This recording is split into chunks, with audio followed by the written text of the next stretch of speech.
It looks like a bush in the savanna environment, but it's a farm grass in Nyakashara sub-county in Kiruhura district. And Jackson Kanuunu is the man behind the initiative to provide farmers with the much-needed pasture during the dry spells. Kiruhura district is predominantly occupied by cattle keepers who rely on milk as the main source of income. Milk has gone low because of the poor quality of pastures that we have. Kanuunu grows Chloris guyana grass, or Orunyakokore, in the local language. It persists during dry season. It can't be affected anyhow like other pastures. Before growing the grass, one needs to clear the land and plow it well to avoid other weeds from mixing with the grass. You just have to portion a smaller piece of soil, a smaller portion of soil, very, very tiny, so that when you plant in the seed, it will germinate. The seed is so small, it cannot penetrate through a big layer of soil.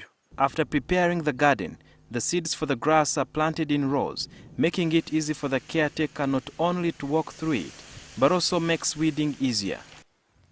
We plant in lines of 2 feet. In 4 months it's ready. In 6 months you have the pasture seed and you have the hay. He started growing grass in June 2013 with 50 kilos of grass, which he planted on a 6.5-acre piece of land. We have harvested 302 kilograms of pasture seed, worth 7 million.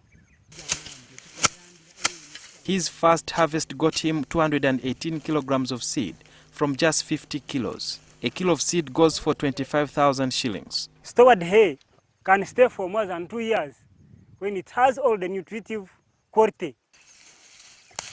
The seeds are harvested using a sickle like finger millet when it matures. First sign to know that the seed is to be harvested, you see birds visiting the garden time and again.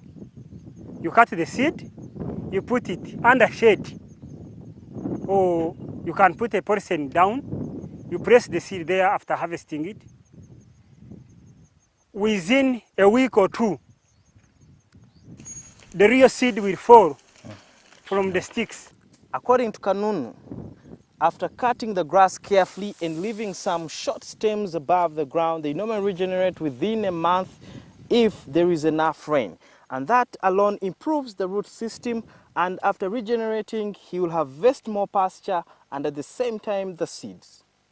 As you are harvesting, some seed falls down by itself. Eventually, when you plant it in lines, it becomes sick. You will no longer see lines. That's the advantage of Chloris. You expect it to be in lines, but it has scattered itself. Pasture is growing up more and more. Kanuunu harvests grass 3 times a year, and he expects to get 7 tons of grass this season. After cutting hay, the grass now, you bring the hay bale as we have seen. After 2 days or 3, it becomes dry in the garden. A bit dry, but it has its feeding content. You neglect dew in those 3 days. Then you tie it with hay baler. You take it to the store. You store it at a uplifted ground.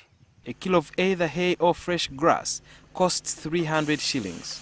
According to Kanuunu, the hay is easier for the animals to digest and can be supplemented with fresh grass. And cows enjoy eating hay.